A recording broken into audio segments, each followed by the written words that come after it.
My name is Sophia, and my family chose my sister's birthday over my emergency surgery.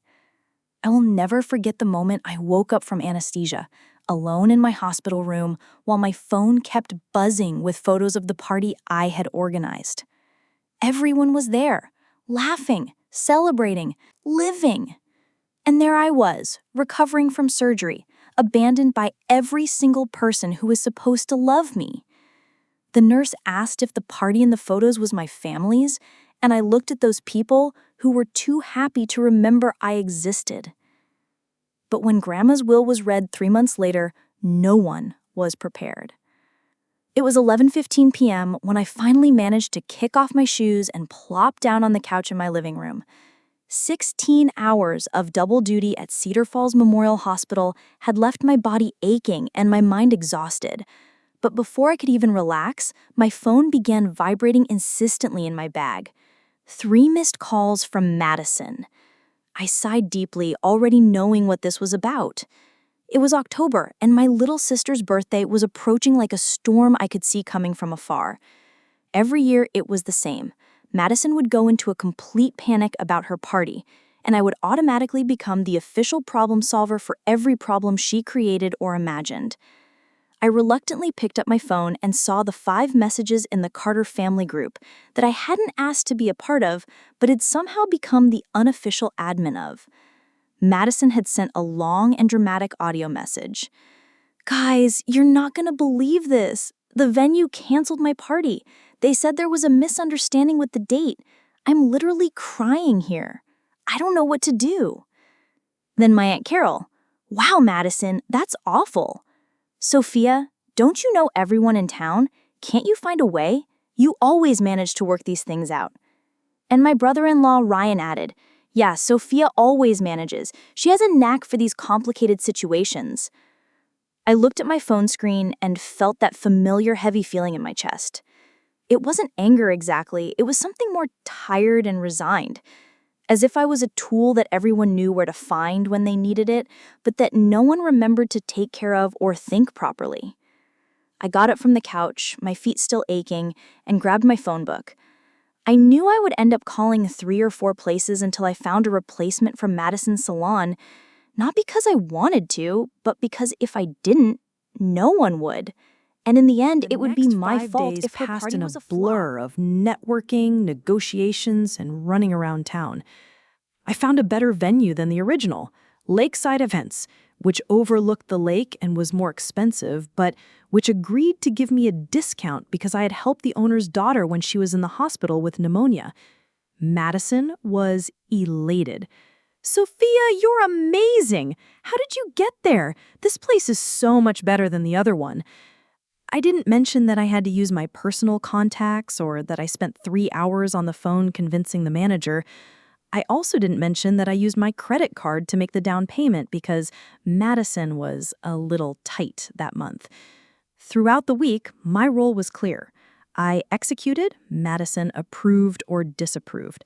She would send messages like, "Do you think white or pink flowers?" Or, "How about a DJ instead of a band?" And I would run through the options to present to her. Carol was full of praise for Madison. "You're so lucky to have such a dedicated sister. She's such a great organizer." Ryan agreed. "Sophia is really awesome. She solves everything without drama." But the words never reached me directly. It was like I was invisible, recognized only for my role, never for the person I was. Madison shone like the perfect birthday girl who deserved all the attention, and I was just the silent cog that made it all work. On Thursday night, while I was confirming the last details with the caterer, I felt a strange twinge on the right side of my abdomen. I ignored it, thinking it was just fatigue. After all, the party was on Saturday, and there were still 1,000 things to take care of. The pain in my abdomen got worse during the night. I woke up at 4 in the morning with a feeling of pressure that I couldn't ignore. I laid there for a few minutes, trying to decide if it was serious enough to worry about or if it could wait until after the weekend. But something inside me, maybe the nurse in me, told me this wasn't normal. I showered, got ready, and went straight to the hospital to do some tests on my own. Dr. Richards, whom I had known for years, frowned when he saw the ultrasound results. Sophia, we need to investigate this further. There are some masses here that concern me. My stomach felt cold. Masses? Complex cysts on the right ovary. They may be benign, but due to their size and appearance, I recommend that they be surgically removed as soon as possible. How soon? Ideally, next week. I left the office feeling a mixture of fear and irritation with myself. How had I not noticed the symptoms before? I had been so busy taking care of everyone else's lives that I had forgotten to pay attention to tell my own. family. I typed and deleted the message 3 times before finally sending it to the group. Guys, I had some tests done today and found out that I need to have surgery.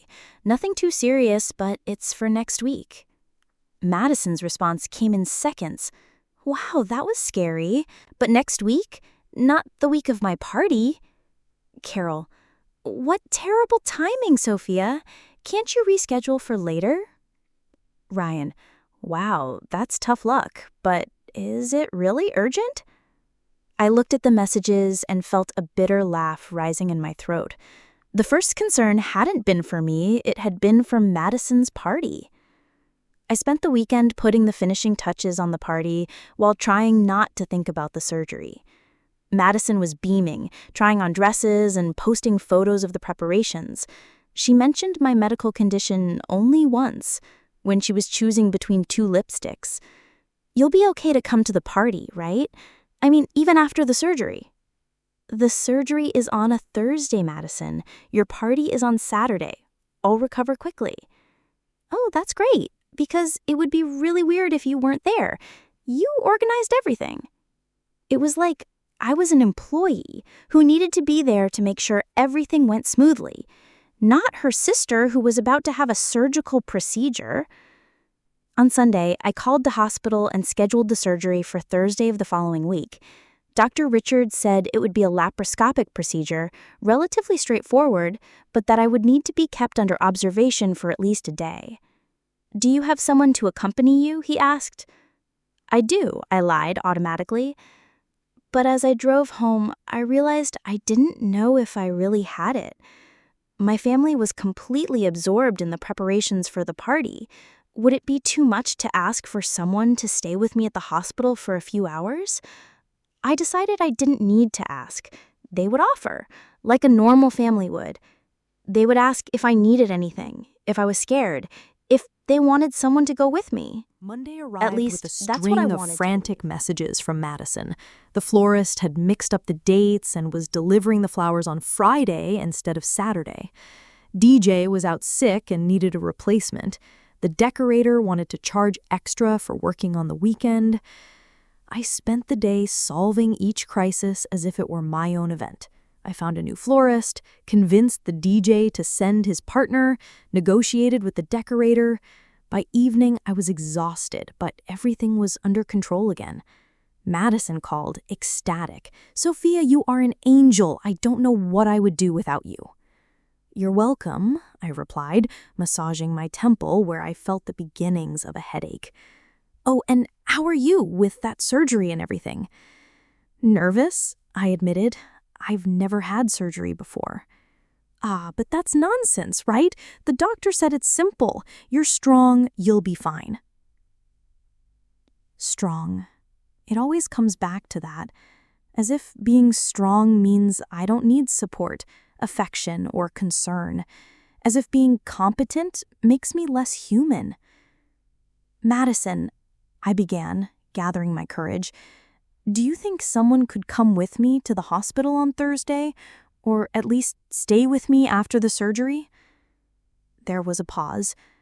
"Thursday? Oh, Sophia, Thursday is exactly when I have to get my nails and hair done, and I still have to pick up the dress from the seamstress. It's the last day to get everything sorted." "I understand. But you'll be fine. It's just a minor surgery, right? And you have the doctors there who are your friends." I hung up the phone with a tightness in my chest that had nothing to do with the cysts on my ovary. Tuesday was a strange day. I kept working out little party problems.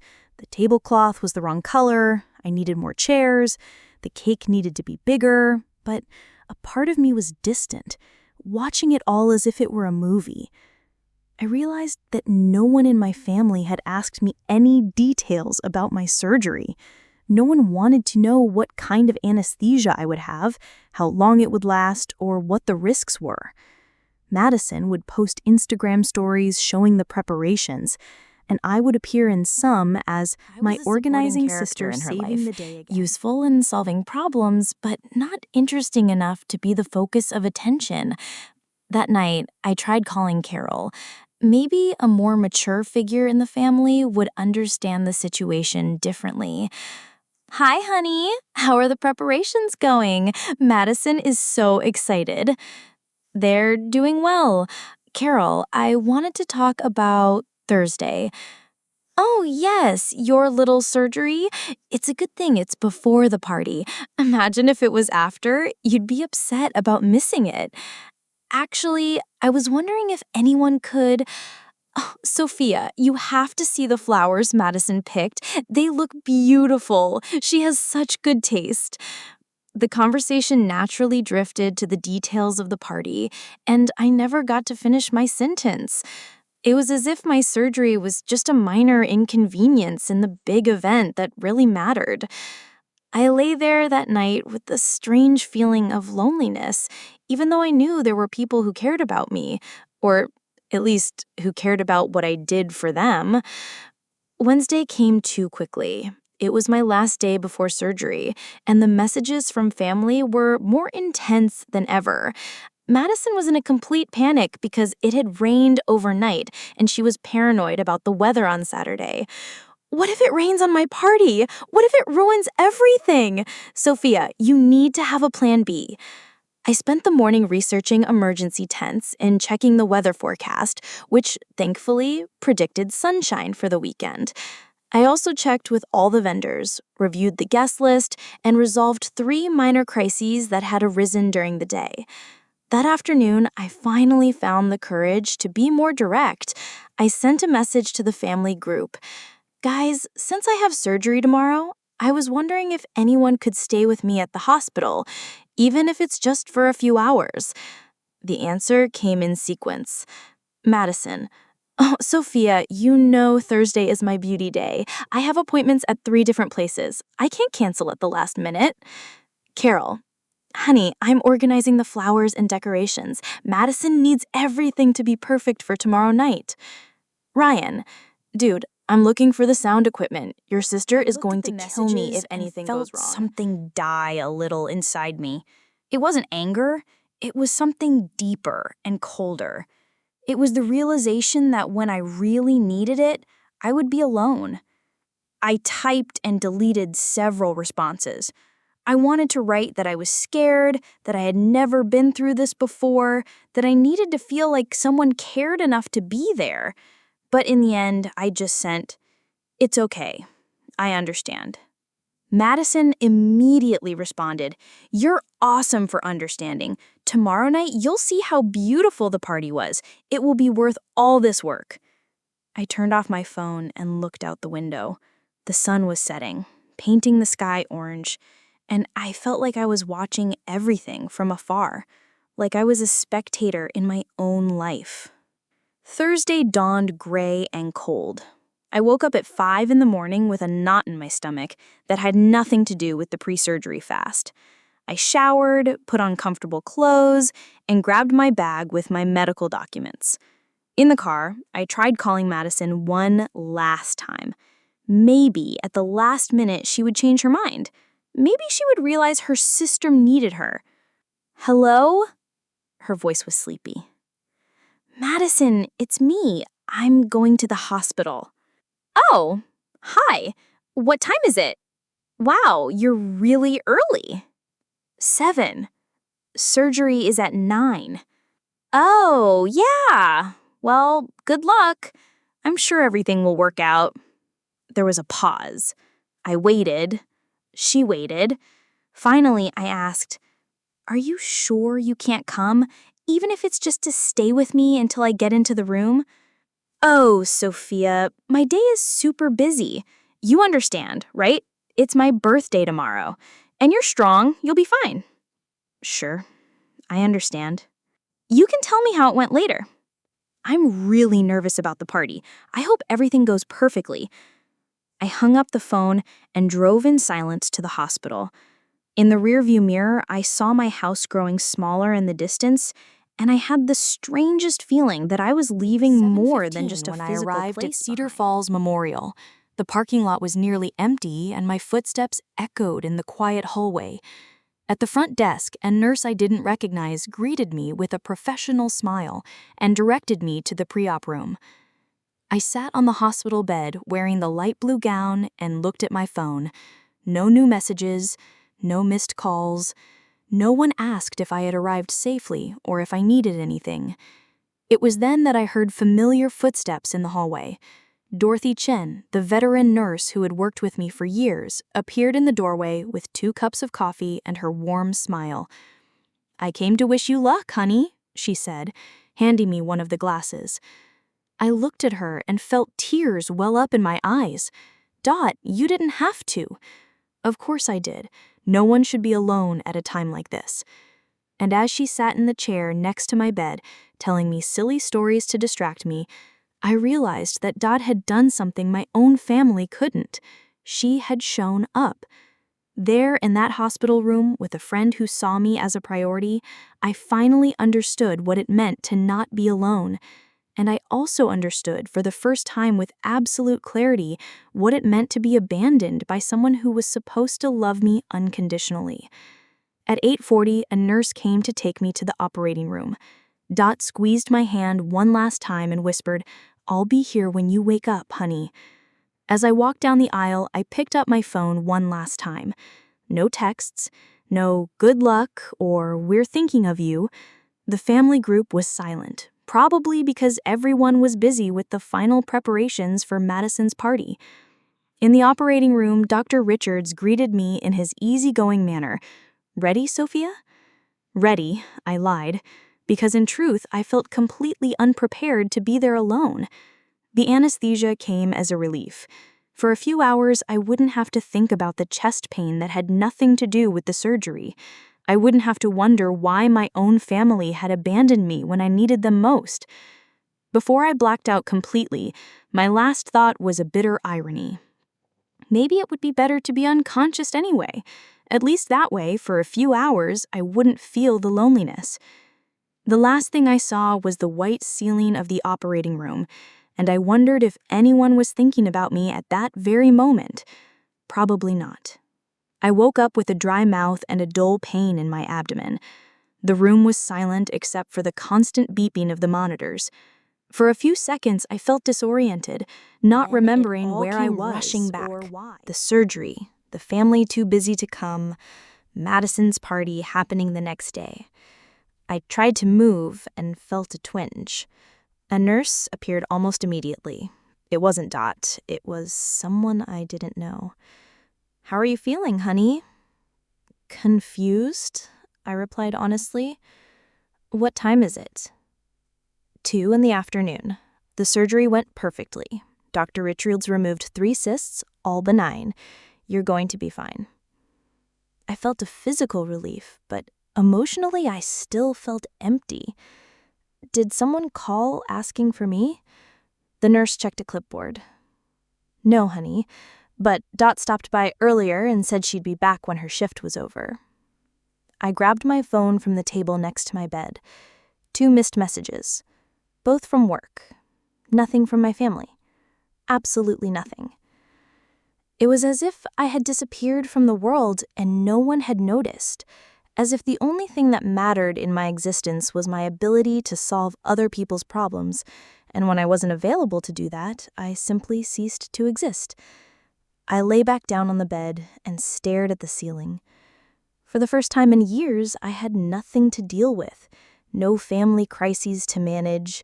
It was just me, my physical pain, and an emotional silence that hurt more than any surgery. Dot showed up at 4 o'clock with a sandwich and her comforting smile. "How's my favorite patient?" "Hooray," I replied, trying to smile back. She sat in the chair beside the bed and studied me with that experienced nurse's gaze that can see beyond words. And emotionally? I hesitated. Dot was my colleague, not my therapist, but there was something about the way she looked at me, with genuine concern, that made me speak the truth. Alone. Where is your family? They're preparing my sister's birthday party. It's tomorrow. Dot frowned. Did they know about your surgery? They knew, but it's complicated.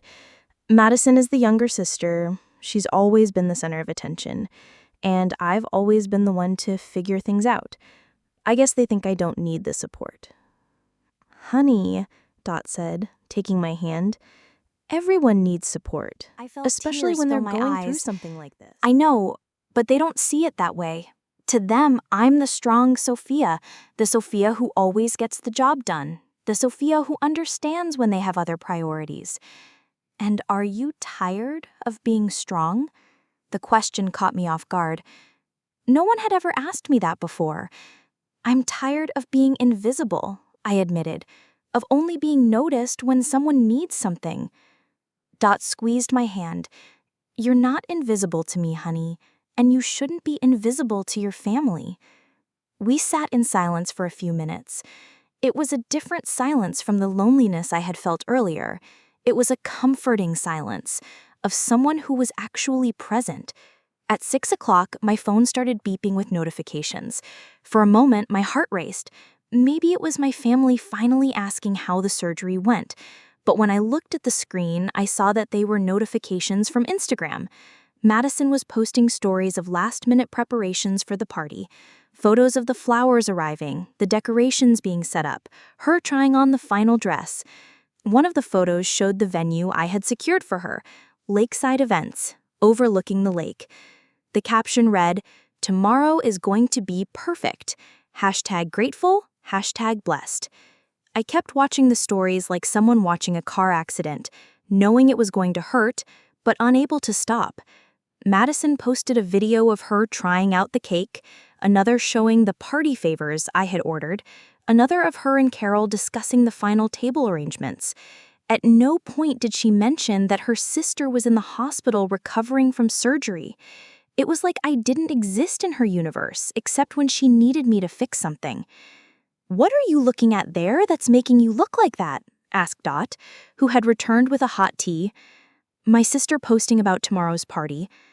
Dot looked at me with an expression that was a mix of understanding and indignation. "Honey, you just got out of surgery. You should be resting, not torturing yourself with social media." "I know, but it's just, I organized all of this. Every detail she's showing, I'm the one who solved it, and now it's like I don't even exist. Do you want some advice from an old nurse who's seen it all?" Absent. "Family isn't who shares your blood, my dear. Was long It's who and shares your strange. pain." I slept in short bursts, always waking up to the pain of the surgery or some noise from the hospital. But what bothered me most was not the physical discomfort. It was the realization that I was going through this completely alone. Around 2 a.m., I picked up my phone again. There were several messages in the family group, but none addressed to me. Madison was anxious because it had started raining and she was paranoid about the weather for the next day. Carol reassured her that the forecast was good. Ryan sent a picture of the sound equipment already set up in the living room. I typed and deleted a message several times. I wanted to write something like, "I'm fine, thanks for asking," or "the surgery went well," in case anyone cares. But each version sounded more bitter than the last. In the end, I didn't send anything. I simply watched their conversation flow naturally, as if I were a ghost who could see everything but couldn't be seen. At 4 a.m., Madison posted another story. It was a photo of her in bed wearing a face mask, pouting for the camera. The caption read, "Last night as a 28-year-old, tomorrow starts 29, excited to celebrate with everyone I love." I stared at the picture for a long time. Everyone she loved would be there tomorrow, except me, who would be in the hospital recovering. But apparently, that didn't matter enough to mention.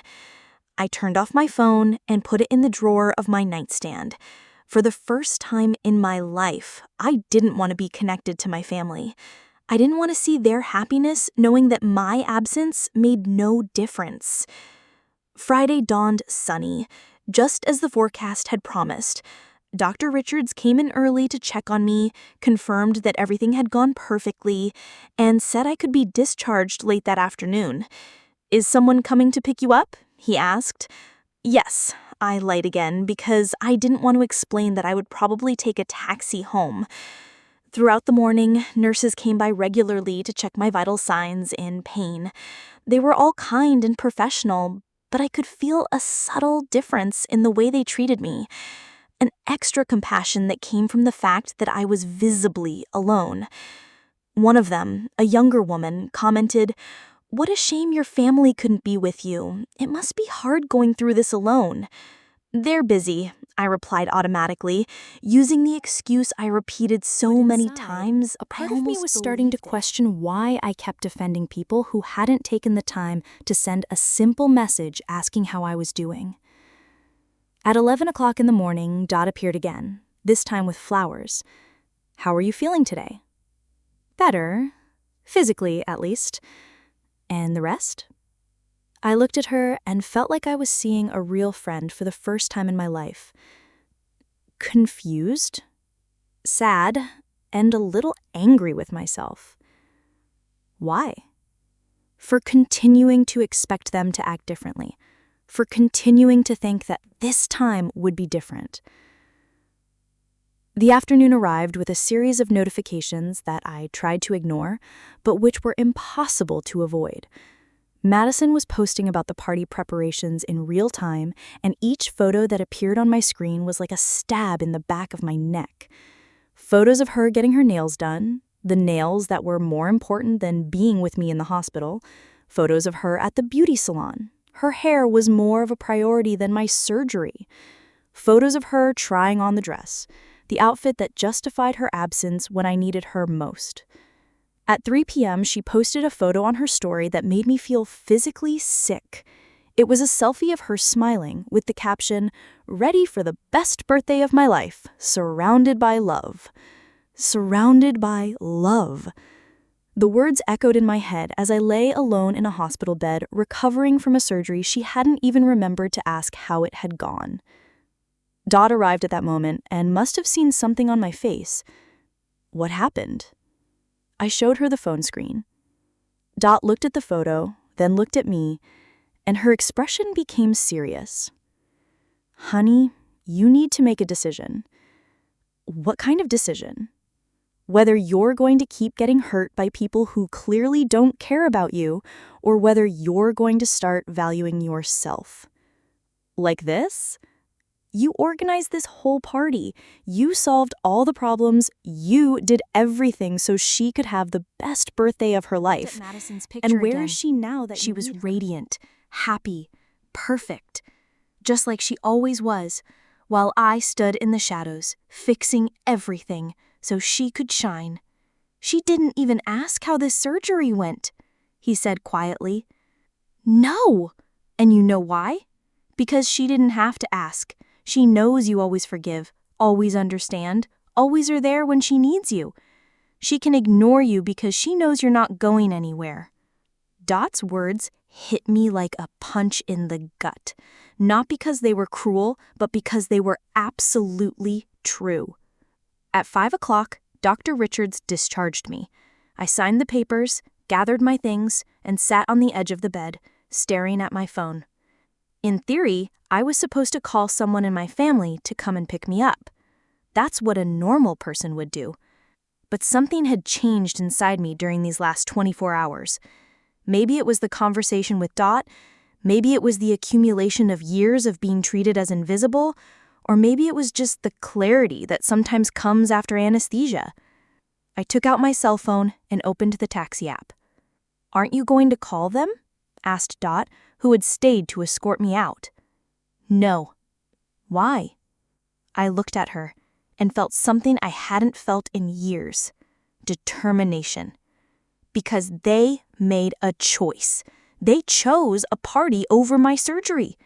They chose nails and hair and a dress over being with me when I was scared. Now I get to make a choice too. What choice? Stop being available to people who only notice me when they need something. The taxi arrived 5 minutes later. As the driver helped me into the car, I looked out at the hospital where I had spent the worst and most revealing days of my life. On the way home, I grabbed my phone one last time. The family group was full of photos of the party starting. Madison looked stunning. Carol was proud. Ryan was excited. Everyone was having the time of their lives. Recovering alone from a surgery that none of them remembered to ask how it had gone, I had an epiphany. I didn't need to be in this story anymore. I could write a new one. I turned off my phone and put it in my purse. For the first time in over 30 years, I didn't know what Madison was doing. I wasn't solving any family crises, and I wasn't available to anyone. And strangely enough, I felt freer than I had ever felt in my entire life. I got home at 6 p.m. on Friday, and the first thing I did was turn my phone off completely. I didn't want to see any more pictures from the party. I didn't want to read messages about how perfect everything was. I didn't want to exist in their world for even one more second. I sat on the couch in my living room, still feeling the pain from the surgery, and looked around. It was a small apartment, but it was mine. I had never noticed how quiet it was when I wasn't constantly answering texts from family or dealing with Madison's crises. I grabbed a pad of paper and started making a list. It wasn't a to-do list for anyone else, it was a list for myself. Things I wanted to do, places I wanted to go, dreams I'd given up to be the Carter family's official problem solver. Back to painting, I wrote at the top of the list. I hadn't painted since college when Madison had her first anxiety attack and I dropped out of art school to focus full-time on nursing, something more useful to taking care of her. Traveling to Europe, I wrote next. I had always wanted to see the museums in Paris and Florence, but every extra penny always went towards some family emergency. As I wrote, I felt something I hadn't felt in years. Hope. Like I was rediscovering who I was when I wasn't defined by what I did for others. On Saturday morning, I turned on my phone just long enough to see 47 missed messages and 12 missed calls. I didn't even read any of them. Instead, I went straight to my carrier and changed my phone number. Then I blocked all my family members on all social media. Madison, Carol, Ryan, they all just disappeared from my digital life as if they had never existed. I canceled the credit cards I used to pay for family emergencies. I canceled my membership in the group health plan that Carol managed. I moved my bank account to a different branch. It was as if I was systematically erasing all traces that connected me to that version of myself that lived to serve others. On Monday, I went back to work. Dot greeted me with a careful hug. "How are you, honey?" "Different," I answered honestly. "Lighter." "What about your family? Do they know you're okay?" "No." And they don't know because they didn't ask. Dot looked at me with that expression of complete understanding. Sometimes the best thing we can do for ourselves is to stop being available to people who only notice us when they need. For the first time in my life, I was unavailable, and it was liberating. The first few weeks were strange. My phone wasn't ringing constantly. There were no crises to deal with, no parties to plan, no Madison problems to solve. It was a silence that initially made me anxious, not because I missed the chaos, but because I wasn't used to peace. I began to use my free time to rediscover who I was. I bought paints and canvases and started painting again. My first work was a self-portrait. Not physically, but emotionally. It was dark colors in the background, but with a golden light in the center that seemed to be growing. I also started hanging out with Dot and other hospital colleagues. I found that they saw me as Sophia, not as Madison's sister or Carol's niece. It was refreshing to be seen for who I was, not for the role I played. One of the nurses, Maria, commented one day, "You seem happier lately, more present." She was right. I was present in my own life for the first time in years. Sometimes I found myself thinking about my family, wondering how they were managing without me. Had Madison managed to sort out the post-party issues on her own? Had Carol noticed my absence at Sunday brunch? Did Ryan miss having someone to vent to about work? But whenever these thoughts came up, I remembered that none of them had bothered to send a simple message asking how I was doing after the surgery, and the desire to go back would immediately disappear. In November, 3 months after Madison's party, I got a connection at work. It was from my maternal grandmother's neighbor, Dorothy Morrison, not Dot from the hospital, but another Dorothy who had known our family for decades. "Sophia, honey, could you come here? Your grandmother—" She hesitated. "She's not responding. I think we need to call an ambulance." My heart skipped a beat. Grandma Helen was the only person in my family who had ever treated me with genuine affection, without expecting anything in return. She was also the only one who had never favored Madison over me. I ran to her house, but when I got there, it was too late. The ambulance was leaving. Mrs. Morrison found me in the garden, crying. "She died in her sleep, dear. No pain. I found her in the morning when I came to bring the newspaper, like I always do." I felt like I had lost the one person in my family who really saw me. Grandma Helen always asked about my dreams, not my uses. She always remembered my birthday, not just when she needed me to organize something for her.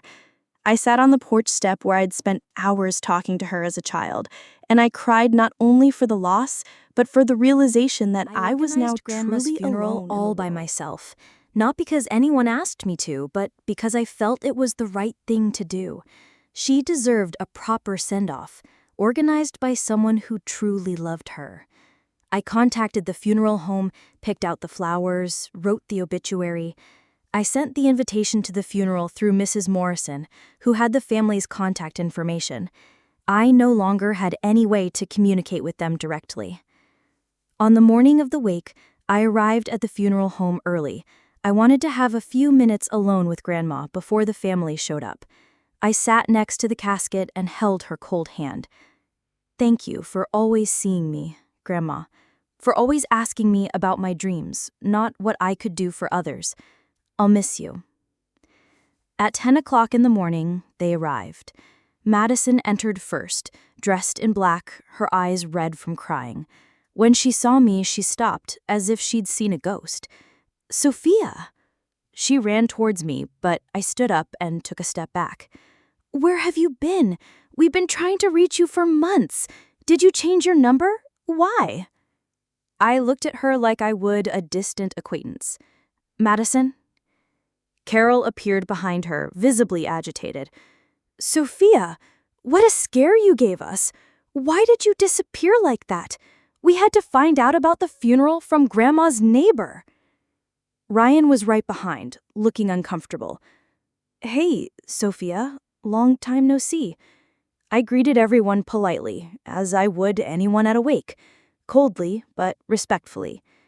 They seemed shocked by my distance. "Sophia, we need to talk. This behavior is childish. Family is family." "After the funeral," I replied simply and walked away. During the ceremony, I sat in the front row, alone. The family sat behind me, and I could feel their confused and worried gazes on my back. The pastor spoke fondly of Grandma Helen, mentioning how she always spoke of her granddaughter who visited her every week, who gardened with her, who took her to the doctor. He didn't mention names, but everyone knew who he was talking about. Madison sobbed loudly during the speech. Carol cried silently. Ryan remained serious and But my tears were different. They were tears of longing and gratitude, not of guilt or regret. Grandma knew I loved her. I knew she loved me. our relationship was complete. After the ceremony, Madison tried to approach again. "Sophia, are you going to lunch? We need to talk about everything." "No," I replied calmly. "I have to work." "But it's Grandma's funeral. You can't just leave." I looked at her with an expression that must have communicated more than words. "I can, and I will." I walked out of the funeral home without looking back. It was the last time I would do anything for the Carter family without being recognized or appreciated for it. Grandma deserved a proper funeral, and I gave her that. But I didn't have to socialize with people who treated me like a ghost. A week after the funeral, I received a call at the hospital. It was from a lawyer, Mr. Peterson, requesting my presence in his office for the reading of Helen Carter's will. "All family members will be notified," he said. "The reading is scheduled for Friday at 2 p.m. I hesitated. The last thing I wanted was to sit in a room with Madison, Carol, and Ryan, pretending to be normal. But Grandma deserved me to be there, no matter the discomfort. "I'll be there," I confirmed. On Friday, I arrived at the office 5 minutes before my scheduled appointment time. The waiting room was small and elegant, with leather armchairs and a coffee table with magazines that no one was reading. Madison was already there, dressed soberly, nervously fiddling with her phone. Carol was talking quietly to Ryan about realistic expectations and fair divisions. When they saw me enter, the conversation stopped abruptly. "Sophia," Carol said, attempting a smile, "I'm glad you came." I sat in the farthest chair and picked up a magazine. I wasn't interested in casual conversation with people who ignored me for months. Madison tried a different approach. "Sophia, I know you're upset with us, but can we talk later? I'm worried about you." I looked up from the magazine and stared at her. "Now you're worried?" "I've always been worried. You just disappeared." "I didn't disappear, Madison. I stopped being available. There's a difference." Before she could respond, Mr. Peterson called us into his office. The lawyer's office was formal and intimidating, with shelves full of legal books and an imposing mahogany desk. Mr. Peterson, a man in his 60s with graying hair and reading glasses, seated us in chairs arranged in a semicircle. "Well," he began, opening a thick folder, "we are here for the reading of the will of Helen Margaret Carter, who died on November 18th. I could feel Madison, Carol, and Ryan shifting nervously in their chairs, probably mentally calculating their possible inheritances. "Mrs. Carter drew up this will 6 months ago," Mr. Peterson continued, "and she insisted that you be very specific in its provisions." He cleared his throat and began to read. "I, Helen Margaret Carter, being in full possession of my mental faculties, do hereby make my last wishes." The tension in the room was palpable. Carol sat up straight in her chair. Ryan stopped fiddling with his phone. Madison held her breath. "To my granddaughter, Madison Carter Williams, I leave my costume jewelry collection and my family photographs so that she may remember the happy times we shared." Madison let out a sigh that sounded like barely concealed disappointment. "To my niece, Carol Peterson, I leave my china dinner service and cookbooks, acknowledging her appreciation of family occasions." Carol nodded stiffly, clearly expecting more. "To Carol's husband, Peter Peterson, I leave my garden tools, knowing he appreciates good handiwork." Ryan looked confused. He wasn't even mentioned directly. "And finally," Mr. Peterson continued, his voice taking on a special solemnity, "to my granddaughter, Sophia Elizabeth Carter, I leave all my remaining assets, my home at 247 Elm Street, my savings account, my investments, and all other assets not specifically mentioned above." The silence that followed was deafening. Madison was the first to break the silence.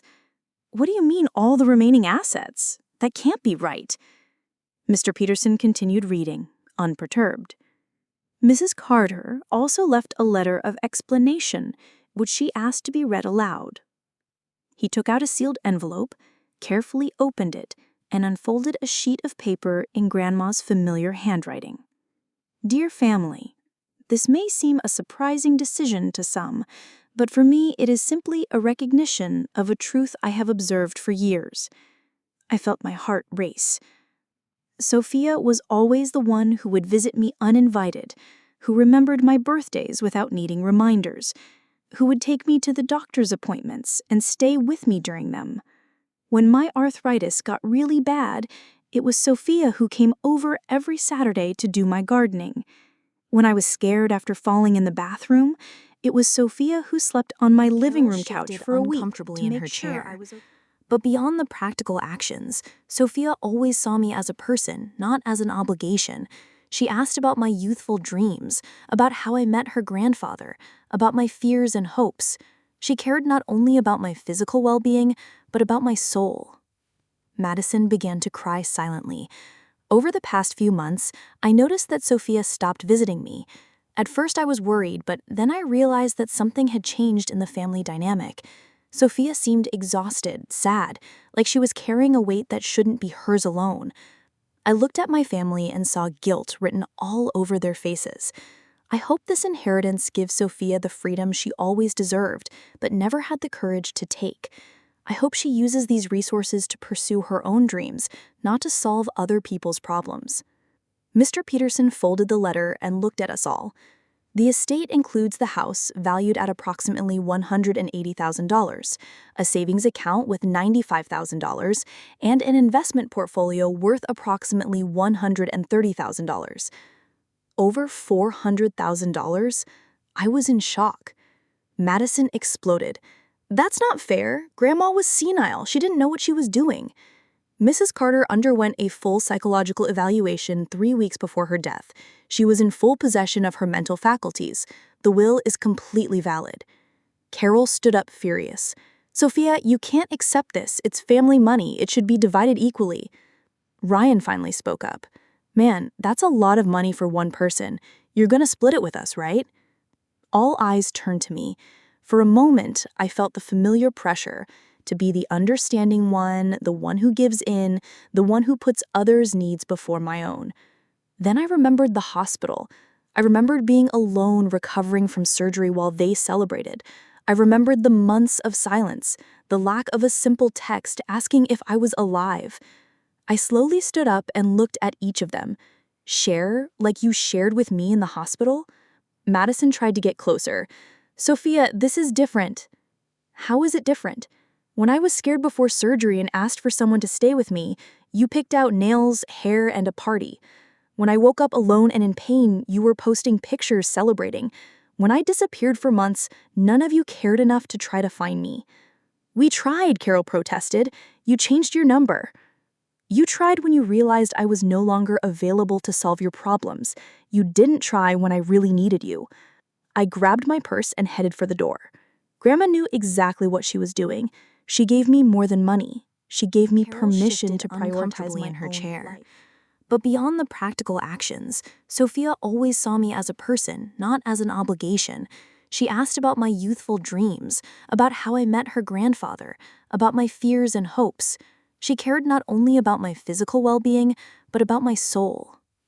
Madison began to cry silently. Over the past few months, I noticed that Sophia stopped visiting me. At first I was worried, but then I realized that something had changed in the family dynamic. Sophia seemed exhausted, sad, like she was carrying a weight that shouldn't be hers alone. I looked at my family and saw guilt written all over their faces. I hope this inheritance gives Sophia the freedom she always deserved, but never had the courage to take. I hope she uses these resources to pursue her own dreams, not to solve other people's problems. Mr. Peterson folded the letter and looked at us all. The estate includes the house, valued at approximately $180,000, a savings account with $95,000, and an investment portfolio worth approximately $130,000.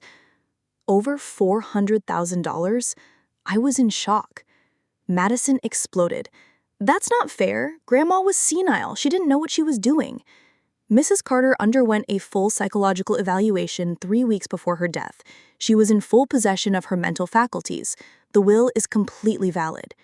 Carol stood up furious. Sophia, you can't accept this. It's family money. It should be divided equally. Ryan finally spoke up. Man, that's a lot of money for one person. You're gonna split it with us, right? All eyes turned to me. For a moment, I felt the familiar pressure to be the understanding one, the one who gives in, the one who puts others' needs before my own. Then I remembered the hospital. I remembered being alone recovering from surgery while they celebrated. I remembered the months of silence, the lack of a simple text asking if I was alive. I slowly stood up and looked at each of them. Share, like you shared with me in the hospital? Madison tried to get closer. Sophia, this is different. How is it different? When I was scared before surgery and asked for someone to stay with me, you picked out nails, hair, and a party. When I woke up alone and in pain, you were posting pictures celebrating. When I disappeared for months, none of you cared enough to try to find me. We tried, Carol protested. You changed your number. You tried when you realized I was no longer available to solve your problems. You didn't try when I really needed you. I grabbed my purse and headed for the door. Grandma knew exactly what she was doing. She gave me more than money. She gave me Madison permission yelled to behind prioritize me. my own life. Sophia, please, we're family. I stopped in the doorway and turned around one last time.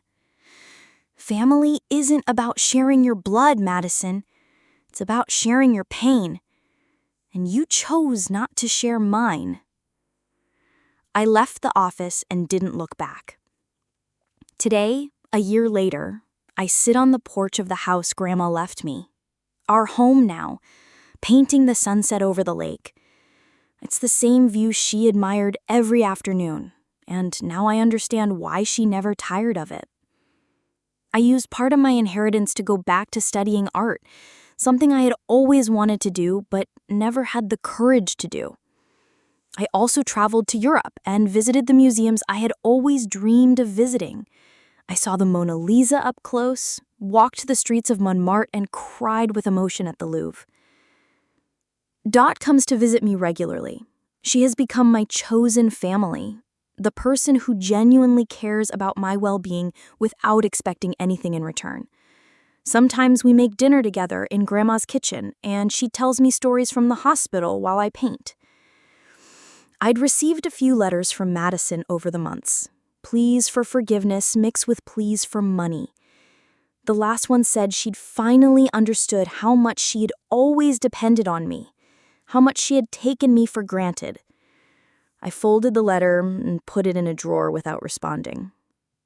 It's not that I don't love her, or Carol, or even Ryan. It's just that I've learned that loving someone doesn't mean accepting being mistreated. I've learned that I can miss the family I wanted to have without accepting the family I actually had. Grandma always knew I was the only one left when everyone else left. She gave me more than money. She gave me permission to leave too. And I discovered that the best revenge isn't making them pay for what they did. It's not being there when they finally realize what they lost. Today, I understand that true family is not about obligation or blood. It is about choice. It is about presence. It is about love demonstrated through actions, not just words. And sometimes the most loving thing we can do for ourselves is to walk away from those who cannot love us the way we deserve. The sun is setting now, painting the sky orange and pink. Tomorrow, I will start a new canvas, a self-portrait. But this time, there will be no dark shadows in the background. It will be just golden light, growing and spreading, filling the space. As I should have done a long time ago.